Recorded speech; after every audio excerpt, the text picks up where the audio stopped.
Welcome back to Take a Leap and Transform, a neurodiversity journey. I'm your host, Joseph K. Muscat. Are you ready to take a leap with me? As neurodiverse talent, we can shudder at the idea of acceptance and self-advocacy, which then leads into making who we are or leading to not being able to bring out our whole self to work. The last 2.5 years have been even more challenging, and yet it has opened the door for some to be self-empowered. For instance, in the UK, there is a report that just came out where employment tribunals relating to neurodiversity is up by a third. So how do we increase acceptance of who we are and where we can be more empowered? Well, I'm excited to have Beate Chelette. So Beate Chelette is the growth architect and founder of the Women's Code and provides visionaries and leaders with strategies, blueprints, and result-oriented tangible tools and techniques that give us a clear step to improving business systems, strength leadership skills, and teams so that you can scale your impact. As a first-generation immigrant who found herself $135,000 in debt as a single parent, Beate bootstrapped her passion for photography into a highly successful global business and eventually sold it to Bill Gates in a multi-million-dollar deal. She's amongst the top 100 global thought leaders by People Hum and one of 50 must-follow women entrepreneurs by Huffington Post. Recent clients including Amazon, Rickety, the maker of Laszlo, Chevron, Merck, Johnson & Johnson, the Women's Legislative Caucus of California, Cal State University, Domino's Hills, Shelter Incorporated, Mental Health Fitness, and 1,000 small businesses. Beate is the author of the #1 international winning Amazon best-selling Happy Woman, Happy World, How to Go from Overwhelmed to Awesome, a book that corporate trainers and best-selling author Brian Tracy calls a handbook for every woman who wants healthy success and fulfillment career. Welcome, Beate. Thank you, Joseph. I'm excited to be here. Well, thank you for coming along. So your bio gives us your struggles and successes, which took a degree of character development. So for what changed for you to drive and become empowered?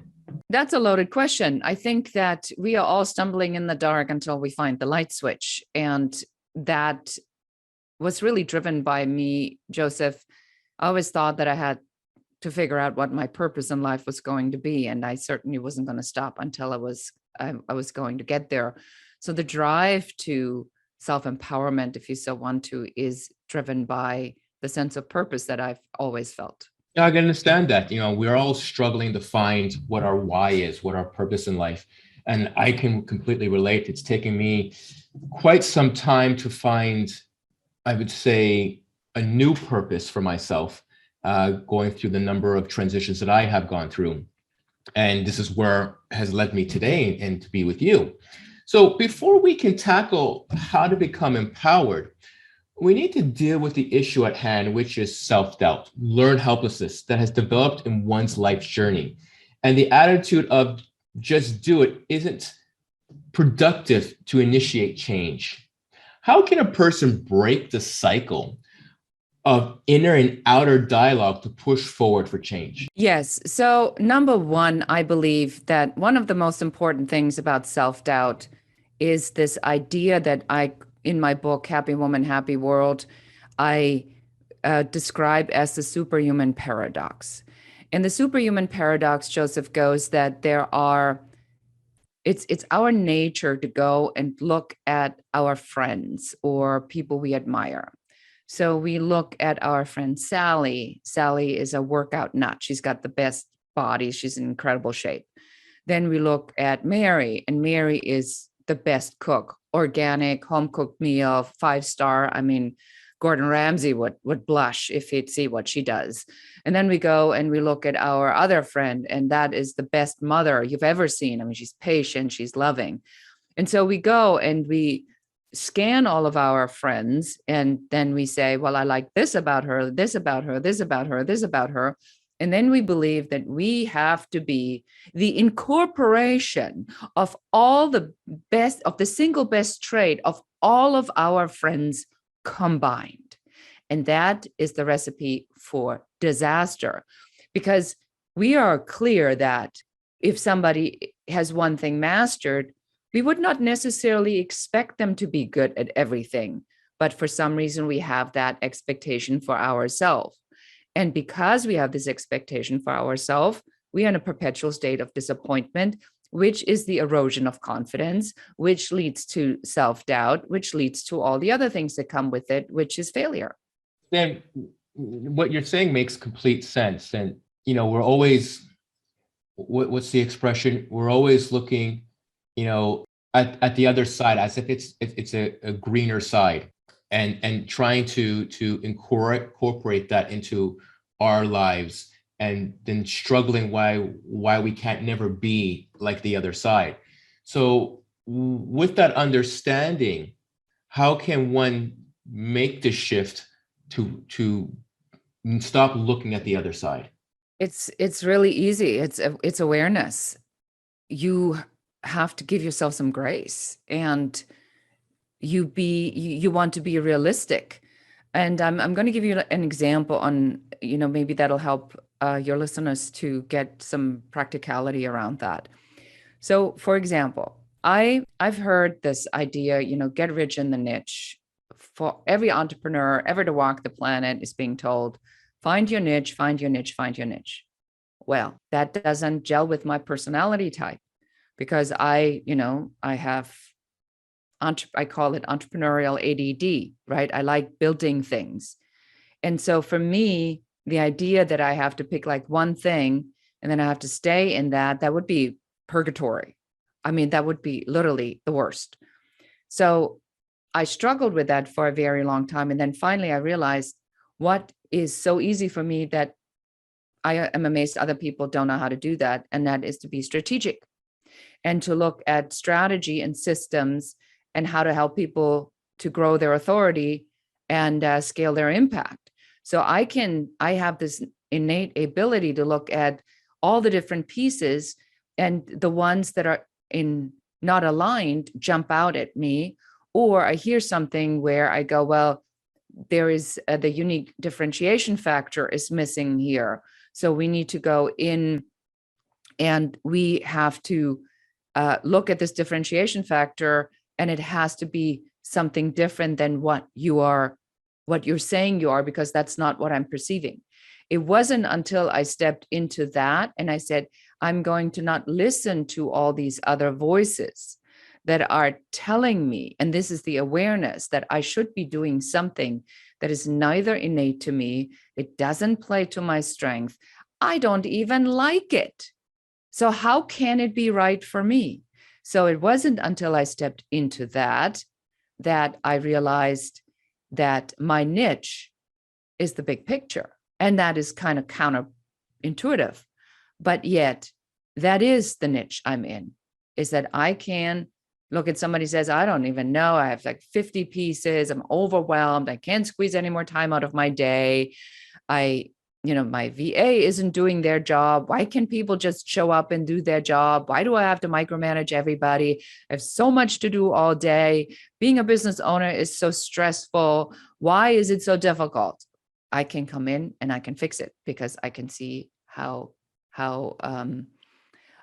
everything is working out for these pieces. And so that's how we start making the shift, is by accepting full responsibility for the brilliance that we are, and seeing it as a brilliance versus going like, yeah, well, I'm good at strategy, but it's like, isn't everybody? No, they're not. Yeah, I completely agree. A lot of people don't realize that everything requires a strategy and a skills development, and something that may come, quite obvious to some, not realizing that it requires a skill to develop that, and it requires to develop a system. And I can speak for myself in the sense that it's taken me a while to finally realize that I need to have certain systems and processes in place that has led into a different direction for where I want to go into, and a better direction. And that required, as you stated, self-awareness. And I think there's a different aspect in the sense of, I think that a lot of people are self-aware, but they don't realize they need to strategize. They don't realize they need to develop a process, and that requires to act. I think there's a failure to act on that self-awareness. I think you're absolutely correct, because there is a misconception of what strategy is. That strategy is this inflexible thing that you come up with once, like the dreaded business plan, and then for 3 years you have to follow that, and then you're not allowed to change anything. And you commit to one particular thing, and then you have to carry the water, from the fountain to the house until your container breaks, kind of thing. So I believe that strategy is really misunderstood as what it actually is and how we should be applying it. And if I think, and I see this a lot with creative people, Joseph, where creative people say, well, I'm a creative and that's why I became a creative. I just want to do these things. But there is a strategy on how they go about being creative, because they put themselves maybe in the mindset. So they do something that they enjoy. They maybe read, or they go out, or they meet their friends, wherever inspiration finds them. Once they figure out how they get to inspiration, they're going to create this environment. That's a strategy. So it is that because strategy feels too business oriented and too cold and too dead, that people go like, yeah, that's for business people. That's for people that are number crunchers, accountants, people that are following the rules, lawyers. But that's not what strategy is about. Strategy is about to say, here's my starting point. Here's where I want to go. Well, if you don't know where you want to go, then that's when we need to start to figure out where that is. Once we know where that is, then, how you get from A to B, that is the strategy. So I recommend people to find a strategy per quarter, so that they really get into the habit of continuously looking, which strategy am I going to be using right now for this quarter? If I don't have enough prospects and leads, then that would be a good place for you to start to have a lead generation strategy. And if you don't know how to sell, then a strategy needs to be on how to convert better. And if you keep losing clients, then the next strategy is how to make it a better customer experience. And if your people are leaving your company in droves, then you need to have a better hiring strategy, or a better onboarding strategy, or a better management strategy. So we look through these problems in our work as the growth architect very much with a uncovery mindset. It's like, okay, what's working, what's not working, and we only go and fix the things that are not working. That's very insightful, and it relates to the aspect of one, project management. Project has a beginning and an end, and what you're going to do to move from the beginning to the end, and what are those milestones. And that in itself relates into goal setting. What's your goal? When do you want to accomplish that goal? And then what are the milestones you're going to achieve to reach that goal? Which again just reiterates what you just said there. So let's talk about women then. When we look at neurodiversity, it has been, like many others, a male-dominant view, unfortunately. And that means that, unfortunately, a lot of women get missed in diagnosis. And it's only later in life, especially in the last couple of years now, we've seen a huge surge, should I say, in women being identified and coming out. And we're talking about even high professional women. So in this regards, their neurodiversity has changed their direction of where they are. And it's also kind of helped them, give them clarity. But of course, this clarity also brings bumps for them. So in either case, how does a woman at this point with a late diagnosis accept and empower themselves based on this new understanding? Well, number one, I think that having a diagnosis is always almost like a relief, because then you go, it's not been me. It is that there has been something that's been that I have a different, and I like the term different ability. I have a different ability to see something.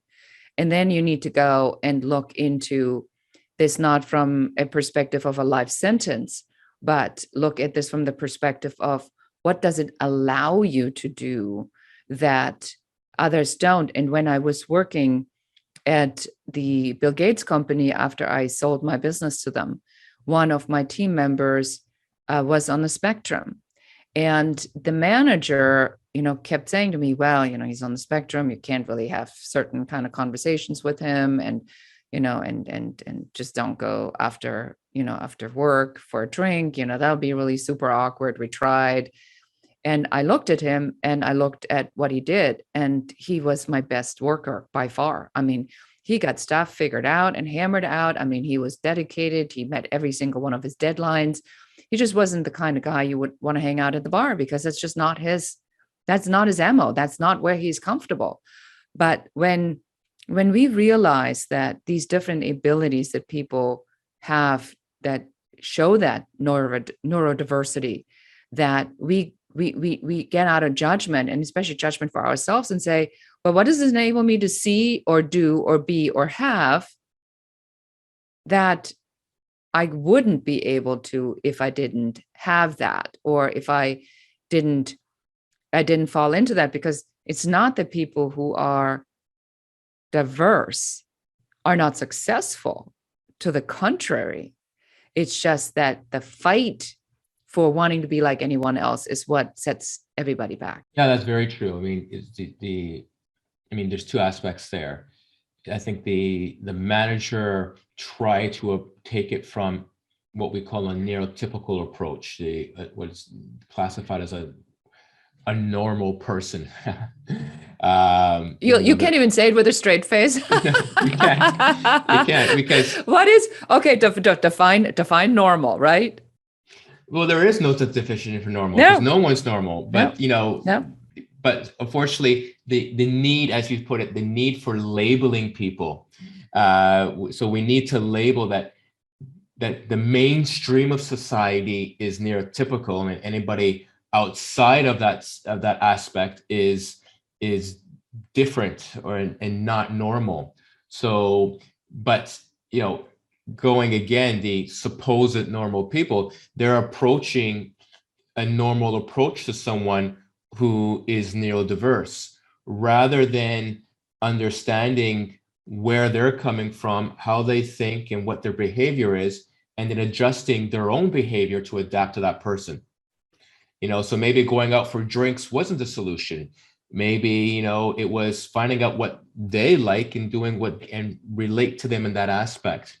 The other aspect of it as well, it is what you had stated, was looking at where they were strong at and appreciating what they were strong at. And I know exactly what I was thinking. The aspect where, again, that energy that person was spending trying to fit in, where they couldn't bring their whole self to the workplace or to their colleagues. Yes, Joseph, that is, I think, that's really a lot of society-driven ignorance, stupidity.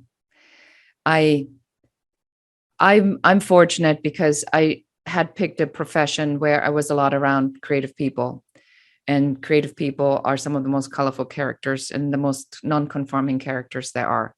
So for me, my daughter, that's our normal, to be around sometimes just crazy people. But we see the ability that they have to create, and you get to understand that is their process. We have to, however, understand that the majority of the population isn't like that. The majority of the population is never stepping out of the middle class idea of, we learn information, we regurgitate information, we get an A. Then we go to college, we learn information, we regurgitate existing information, we get an A. We go into our master's, now we have to actually come up with our own information based on the existing information, interpret it in a particular way, which many people struggle with. So it starts to get very thin on the amount of people that can do that. And now you get an A for that. You see it, then suddenly it just completely shifted on what they told me before. So people are going in large numbers into organizations or into the workplace in their careers and say, I have been taught I need to be a good girl. I need to be a good boy. I'm going to learn what they said I'm supposed to do. I'm going to do exactly that. I'm only going to do exactly that. And I'm going to get an A. And I'm going to keep getting an A and an A and an A and an A. But then disruptors come and stuff happens. And then this particular type of person is threatened and challenged because they don't have that innate ability to change and adjust. If they were now to change and adjust, it means that everything they believed in would be wrong. Now, our ego does not like to be wrong at all, because that means that everything you've ever learned would be wrong. You're not going to stand there at 35, at 45 and say, everything they taught me is wrong. You're going to go, no, you're going to defend it because that's how you lived. That's what you believed in the entire time. And so the challenge that we're experiencing is that these people are going into corporate, and then they become the corporate managers that are managing other people. And because they are so trained to one set of information, and it's either right or wrong. So it's either an A or it's not an A. And so they can't step out of that because they've never been trained. So in the ideal world, we would need to change our educational system in the very beginning and allow to say, well, there's certain skill sets. These are foundational skill sets, the ABCs, mathematics. There's certain skill sets you need to have, which are the foundation for everything.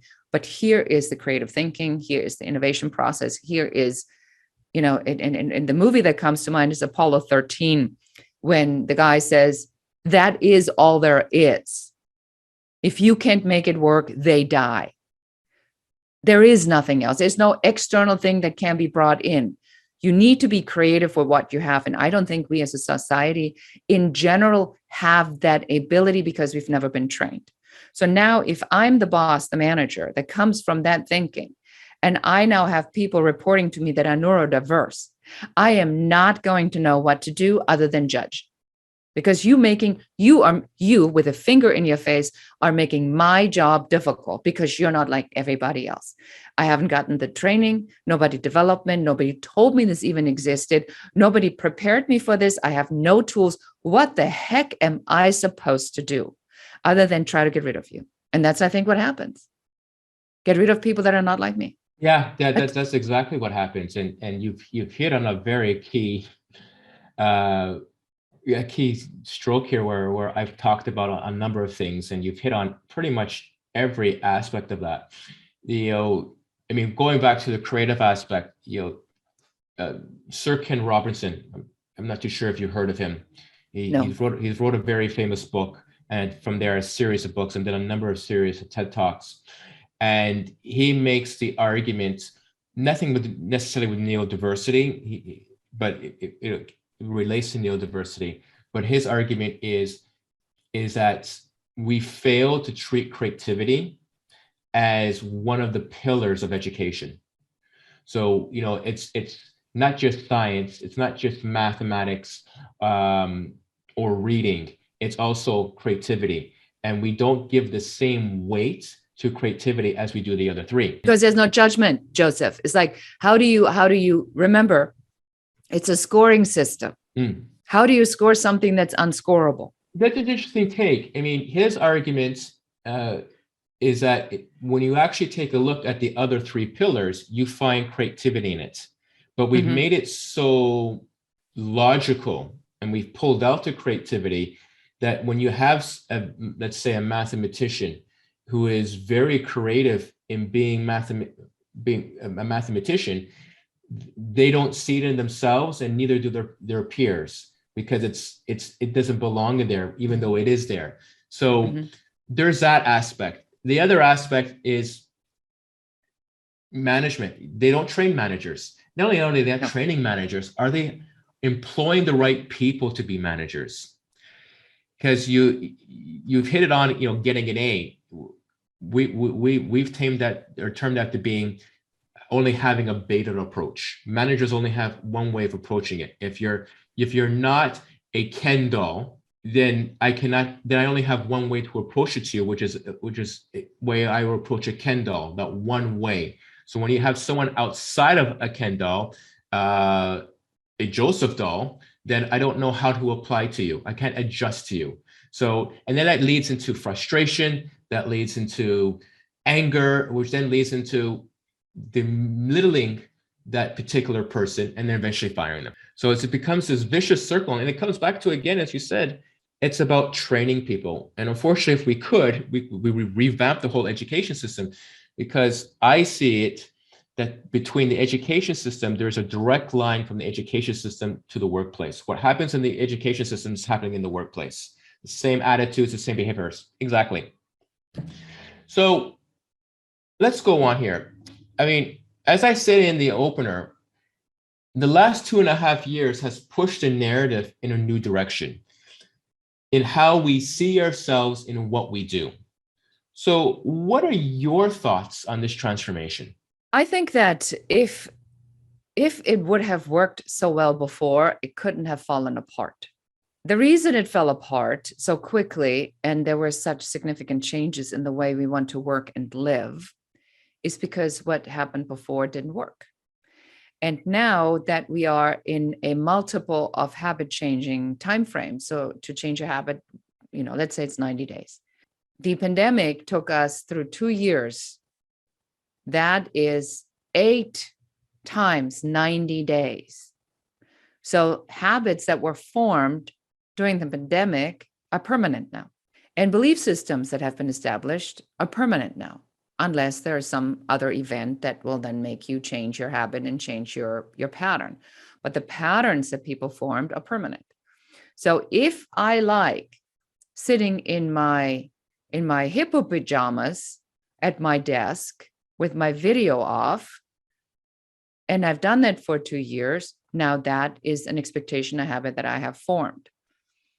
So I believe that the way I look at it is, number one, if it was great, it couldn't have fallen apart. That's a self-awareness question statement. Then I look at, what do I want to do that might be more fun than the thing that just fell apart? So I was doing a lot of keynote speaking and traveling to conferences, and then conferences, it was over in one night. Well, what I didn't miss was the traveling and the stress. What I did miss was the people. So now what are you going to do with that information? How do you change that to something else? And my take always is, when something happens, look for the opportunity, the gift.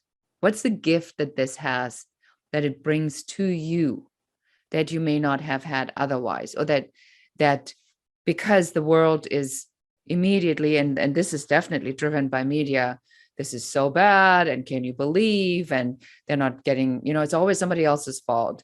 China let the virus out, there's a conspiracy, people are dying, people are infecting other people on purpose, people are wearing masks, people are not wearing masks, people are infringing on my freedoms, people are taking too many liberties. Why can't everybody just get the vaccine? I'm not going to have this done to my body, and on and on and on and on it goes. And so we can't even figure out what the A is in this situation. I think that's what throws people off and makes them so uncomfortable, because nobody knows what is the A. Like, what do I need to do to get an A now? Because that is our pattern of thinking.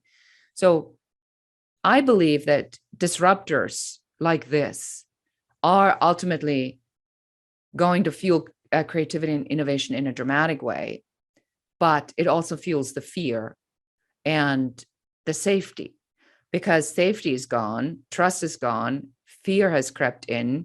The political climate is certainly not helping in bringing people together. To the contrary, it's all designed to bring us further apart, because they're still debating on which one gets the A, right? Which course do I have to follow to get the A? And while they're debating, everybody else is in confusion. Everybody else gets a C minus, and nobody's happy, because every group is feeling ostracized. And so I think the individual responsibility, Joseph, that we have as people is to start with what we have control over, ourselves. Who am I? What do I want to do?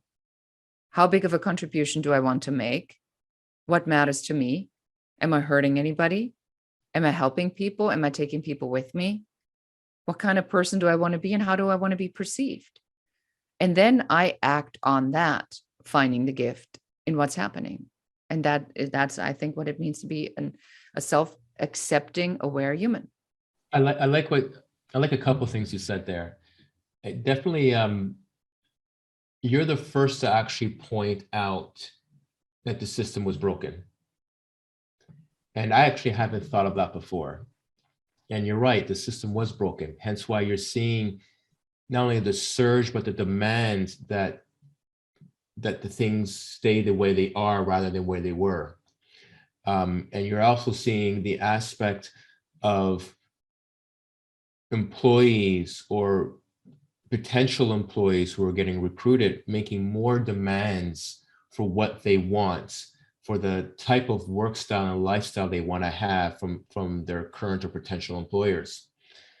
I think the other aspect as well is, again, I like how you streamlined from our previous topic to this topic, getting the A. No one knows what the A is. That is actually an interesting, insightful aspect, because you're right. The goal mark of what that goal is has completely, utterly changed. And because of that, because of not only these tribes that have formed of how I don't think it's just the political parties, but I also think in regards to businesses has separated people into these different allocations. You've seen, that's the wrong word. I would say it has given more reason for the great resignation that has happened.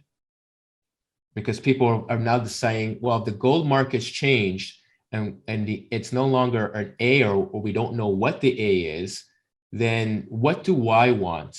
And what do I want to have in my life? And where do I want to go of my life? So they all resigned. And they either stayed at home to try to think things through, they've started their own businesses, or another aspect, which I think a lot of people have missed out on, is, or haven't realized, is that they've all gone back to school to find out, what do I need to start my new business, or what do I need to start the career I want to have, or let's take a number of courses until I figure out where I'm going to find that A. I agree with you. I think that because in absence of information, you make stuff up. You fill in the blanks with what you believe in. And most people have a tendency to look for things that they already believe in to confirm that what they already believe in is the truth. And because of COVID and the pandemic, challenging some of these belief systems into, do people really have the best interest in our mind? Looking at the structure in how organizations work, it never really felt right. And now we know it wasn't right, because now that I tucked my children in every night and I've had home cooked meal and the divorce rate is going down, and I actually like my wife, I like my husband, I like my partner. Now, wait, what? I'm not going back to traveling 150 days a year. I'm just not, because I don't need to, because I now know that the market is in such a way that I can make a decision. And now that is the interesting part, Joseph, because now most people don't know what the decision is that they should be making, because they have never thought about it. So now they go, what can you offer me? Instead of saying, this is what I want. And they compare the offer, because human nature is to make decisions based up on what we've done before and what we don't want to do. Very rarely on what we do want to do, because when was the last time somebody asked you, what do you want? When I ask this to my partner, the first thing he says is like, what do you want? I said, we're not doing this. You don't get to answer a question with another question. Well, you don't even know. Well, no, I'm the one who's asking the question. What do you want? Well, I mean, there could be several things. That's not my question. My question is, what do you want? Well, I don't want X and X. That's not my question. My question is, what do you want? And that, I think, is the crazy thing, and I wrote about this in my book, Happy Woman, Happy World, is that we are so challenged in articulating what we need, what we want. We can't ask for it because it's frivolous. And we are trained in the structure to always take care of everybody else, that no wonder the world is such a convoluted mess. This is forcing us to say, what have I learned? What do I want to be? What do I want to do? And I think that's where we are at. No, I agree with that. I completely agree with that. That's definitely an interesting perspective. Because you're right, many people cannot really articulate what they want, and you really have to dig and dig and dig until they finally say, "This is what I want." It's as if you finally have given them permission, or out of complete frustration, they can finally just blurt it out. Yes, you're absolutely correct. And isn't that interesting? Then when you're in a full-blown fist-raised fight, he says, "Well, if you only could." Oh, so you did know the entire time. You just didn't say it.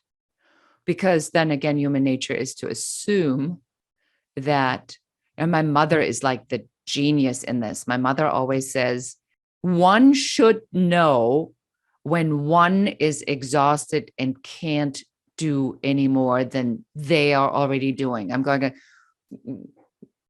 what are we talking about? Who is they? Are you saying that I should know that you, or is this like, should the king know that the queen needs to take a nap? I mean, what are we even talking about here? But people are taught that it's impolite to state what they desire. So now let's take it back to the topic at hand. So if we talk about neurodiversity, and you know that you are not like anybody else, whatever that might mean, I promise you, in my work, I've talked to so many people, and not a single person believes that they're like anybody else. They all want to be like somebody else. But if you are in a category, on whether that is by diagnosis or by self-diagnosis, or maybe you just like being neurodiverse, who knows? What does that mean in how you show up? And what would have to happen in your environment that you can ask for you to perform at your highest level? Because that, at the end of the day, that's all there is. So when I broke my hand, and I broke the bone that is responsible for the grip, that means that now that the cast is off, I cannot open a jar. I mean, it's ridiculous. It's like almost hysterical. Like, you should see me at the kitchen counter. Like, I'm like hugging the jar and I'm leaning in. I can't do it because it's the bone. That bone's not healed. That's the bone. It's a tiny little bone called pisiform or something like that. That's responsible for that. And I just can't do it. So what do I need to do to have a good experience cooking? I'm going to have to ask. I'm going to have to say, opening any jars, bottles, can't do it right now. Can you help me? That doesn't mean that I'm a lousy cook. It just means that I cannot open a bottle or a jar right now. That has nothing to do with my other ability, but it's that we are so afraid of asking for other people to help us succeed.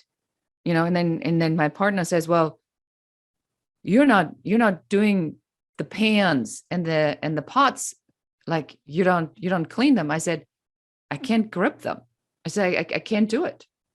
So his perception is that I'm not doing my part, whereas my perception is I can't. I mean, I can't hold it. It will fall or it hurts. So what's the solution? I'm going to have to tell him. And he has to change his perspective of what I'm capable of doing and say, "You know what? No problem. I can't stand unloading the dishwasher anyway. Why don't you take the dishwasher and I'll clean the pots?" And now we get both what we like. So that's, I think, so often misunderstood, is that there are no workarounds, or that there are no other solutions to it, or that it has to be a particular way. Be creative. It's an interesting aspect. I mean, we have seen in the last 2 years where neurodiverse individuals, or neurodiversity in itself has become more publicly aware. And that's given permission for individuals to finally say, I'm neurodiverse and this is what I need. But it's taken a long time to get there because, again, trying to fit into a society that doesn't want to recognize you or has applied stigma onto you. And so it's become difficult for people to speak up. Yet, as I said, in the last 2 years, and as I said in the opener, you're starting to see now more and more people speaking up. I mean, it was a very interesting article where when you take a look at the 1/3 of tribunals have gone up. So basically, it's becoming a wake-up call for employers to be aware that they need to be cautious of not firing people for the wrong reasons because of their inability of not being aware and not developing the skill sets to adapt to those people, and for not allowing those people to become open in saying that I'm dyslexic or I have ADHD. You need to be aware of this, and this is what I need. Well, and there is really part of some of the advancements that we have made where they're really not helpful. It's this culture of shame and silence. What's wrong with saying that I have dyslexia? What's wrong with saying that I have ADHD? Because there's a place where I, as the boss, but that's how I think. I mean, because I come from colorful characters. So for me, they were just colorful characters. I never thought about on whether or not they might be on the spectrum or whether they had neurodiversity or whatever that was. They were just colorful. And so for me, it was never the question, can we? But the question is always, how can we? And so if people are raised in environments where they are afraid or where there's a culture of fear, and we are in a culture of fear, no question. I mean, you're not allowed to ask the question. So if I, as a boss, see that you have difficulties with something, I can't even, especially in California, I can come to you and say, are you dyslexic? That would be discrimination. So how do we solve this, that instead of the silence that is now become the norm, when we know it's not like everything else, when we know it's different? Why can't I not have a conversation about this and say, hey, I see that you have a different ability. Help me to understand where you can fit and shine at your very best. But if I'm so afraid that I'm finding the wrong word, that then you're going to go to HR and then, the company's going to get sued because I made an insensitive comment, because the sensitivity is so high right now that if you say, wow, you're looking really good today, that could be misconstrued as a sexual harassment. I mean, it's not even like, a specific comment, but well, why are you saying that? That makes me uncomfortable. Or when you see somebody you haven't seen in a long time, it's like, let me give you a hug. It's so great to see you. I mean, it's just human nature. And now it's like, well, your excessive hugging is really a problem. So we really partially, Joseph, created this culture of where people now are afraid to ask. And because we are afraid to ask and we are afraid to have conversations, because we don't want to be called in the cancel culture tone deaf and then canceled out, which happens left and right. So what's my only recourse is to get rid of you, because it's just too dangerous for me. And that's, I think, where we are. That's the much bigger problem that I see. That's an interesting perspective, and kind of going down a little bit of a different road in another topic. But what I would say is this. It's an aspect where individuals, I mean, I hate political correctness. I really do. I hate political correctness. But with that said, though, I don't like the word learning difficulties, even though it's what I've been told I have, and it is the term that is used. For me now, the politically correct term is neurodiverse. I want to be seen as neurodiverse. I don't want to be seen as learning difficulties or learning disabilities. Even though I hate political correctness, there needs to be a word change on how I'm being seen. And neurodiversity is that word change. So when we take a look at cancel culture, I'm seeing an aspect of people are leaning a little bit too extreme to the political correctness, but you can understand because they're finally saying, this is what I want, this is how I want to be seen, and they're setting boundaries. And now comes the issue of how can we cross those boundaries without being offensive, or how do we not cross those boundaries and still not be offensive? And that's where I say it goes to that extreme. And going back to what you said about the management aspect, in regards to neurodiversity, is what we discussed earlier. They haven't been properly trained. They don't have the skill set. And not only that, though, the question needs to be made is, are we creating safe environments where, one, a person can disclose, and two, a person can ask, or kind of work around it without asking and not causing an offense or feeling that person needs to run and hide? And that's the question. We need to Right. create more safer environments. I 100%. I think that's where it stands and falls with is how do I even ask the question? So what do I do? So I come to you and I say, Joseph, it looks like you have some difficulties with that. That's already not a great thing to say, right? So what would I say? So I would say, Joseph, it seems like you don't understand the task. Well, that's a terrible thing to say. That's even worse. So now I'm going to say, Joseph, what do I need to do to make you understand this? That's bad too.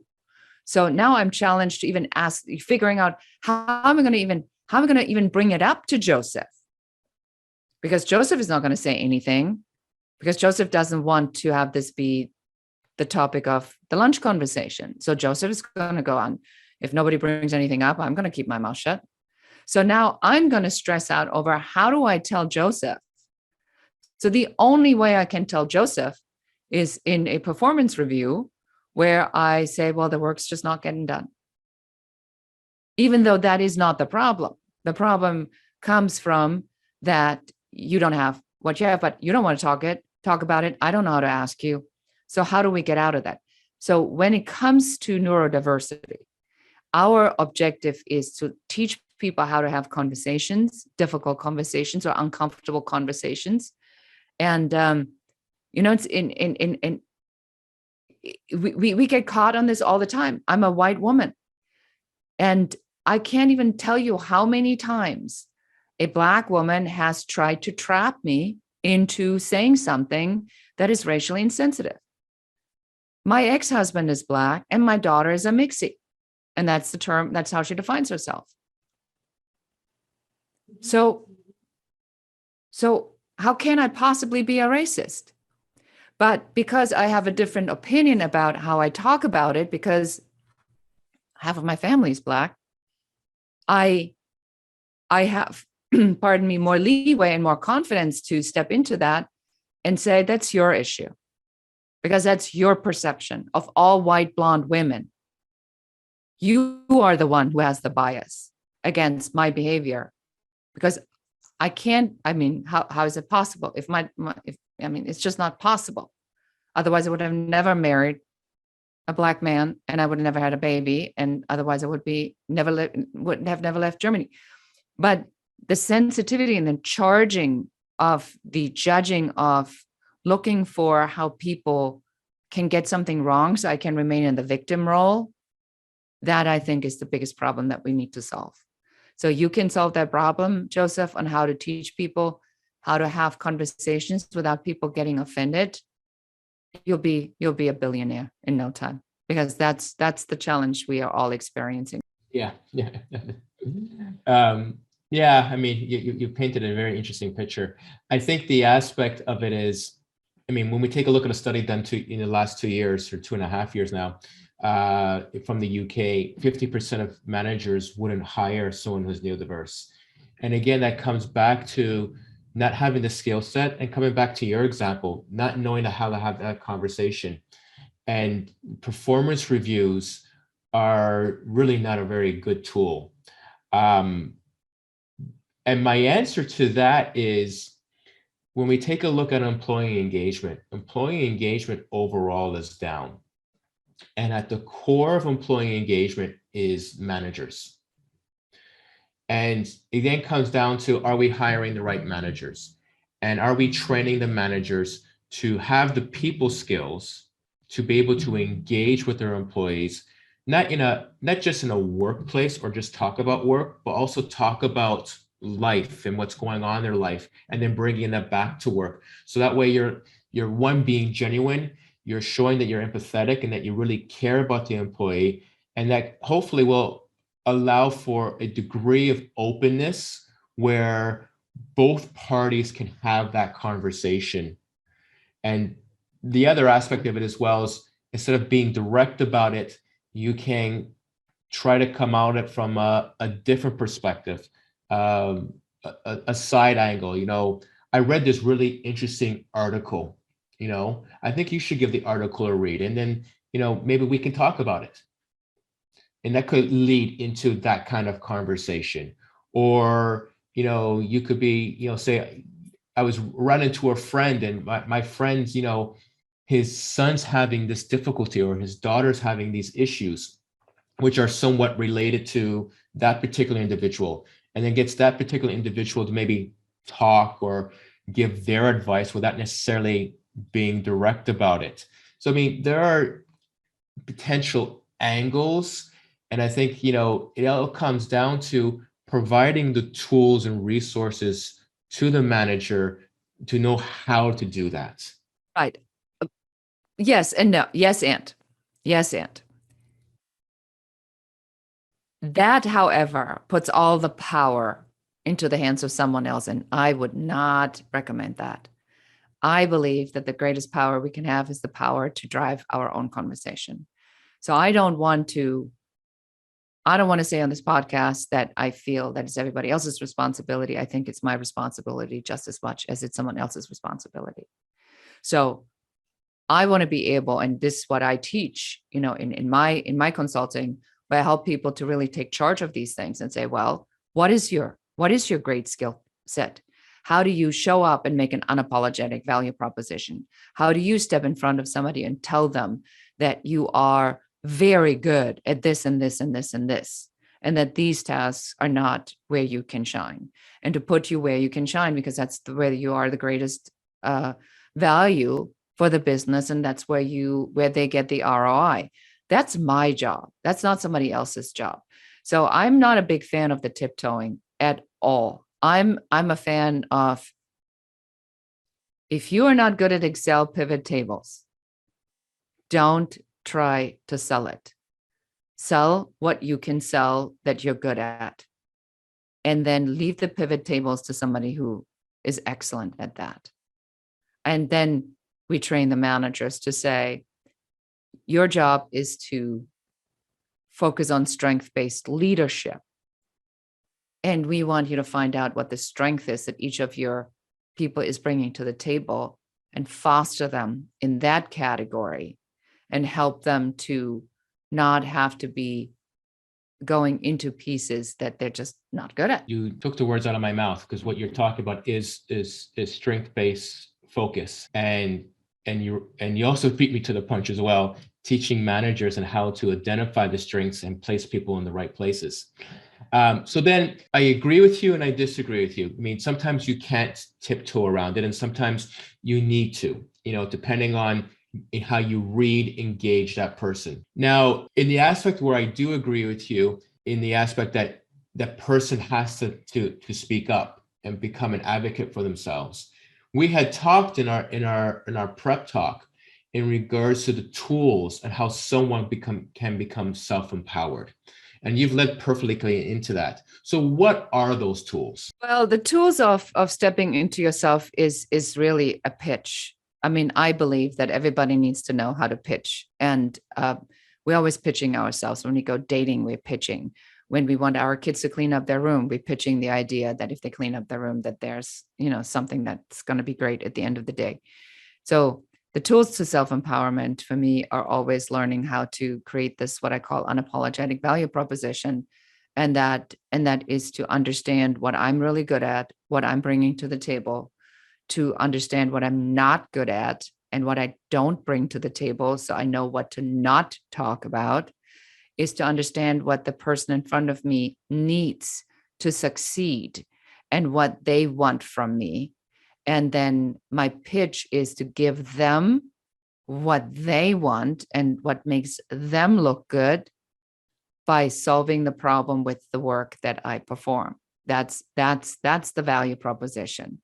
So when people say, well, my manager doesn't tell me how, then were I to work with this person, I would say, you need to go and figure out what you're really good at, walk into your manager's office and tell them, hey, I've seen that some of these things are happening. Some of these are the projects.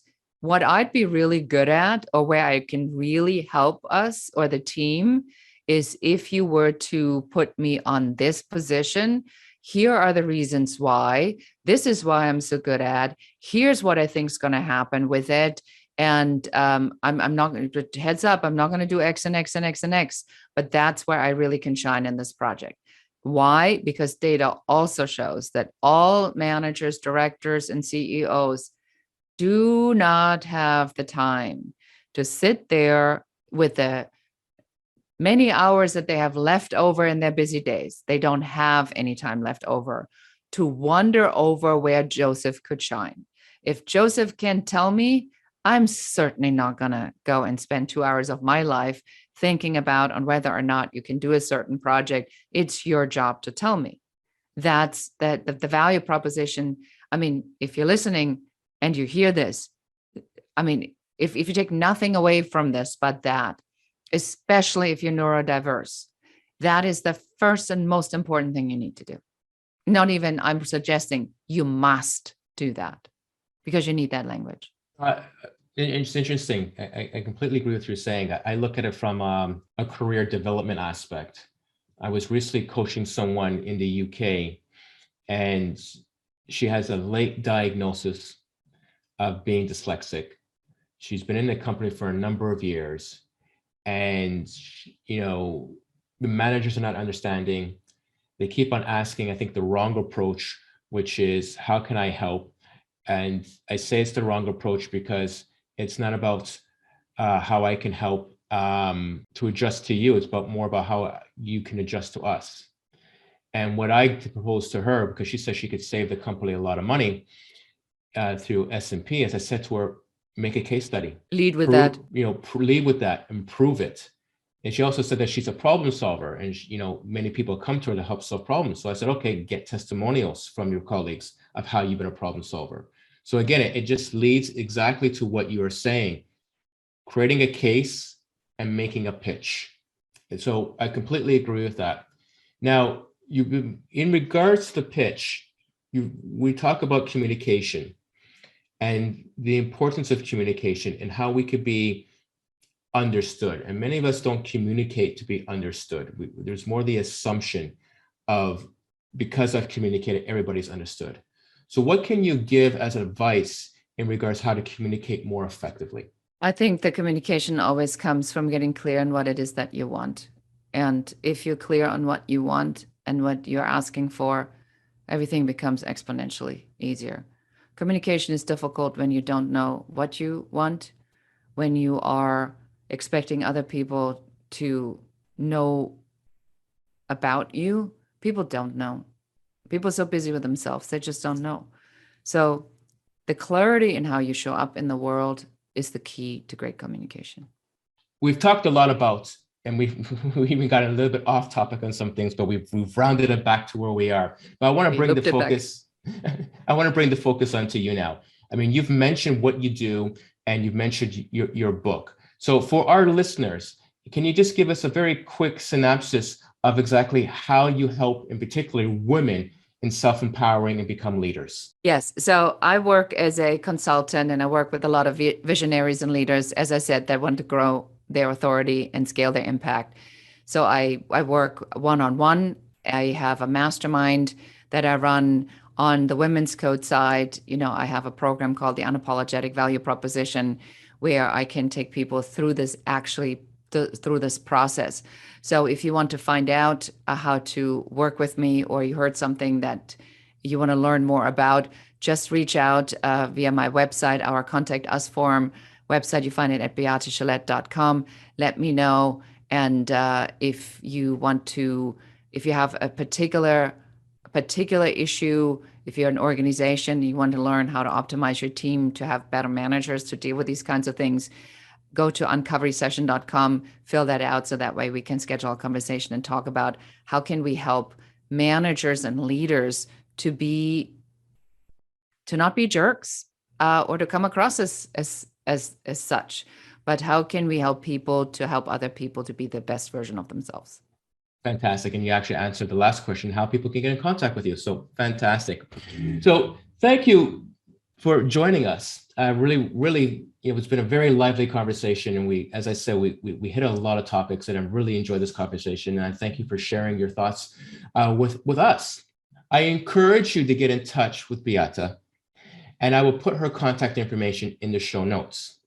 As I take this podcast further, I'm looking for ways I can engage with you to create more amazing content. It's because of this I've created a Patreon page where you can connect with me more directly in several options, including where you can watch a full video of past and current interviews like this one. You can also find me on social media, and I encourage you to join my groups on LinkedIn and Facebook. I've posted the links in the show notes. Till next time, take a leap and transform.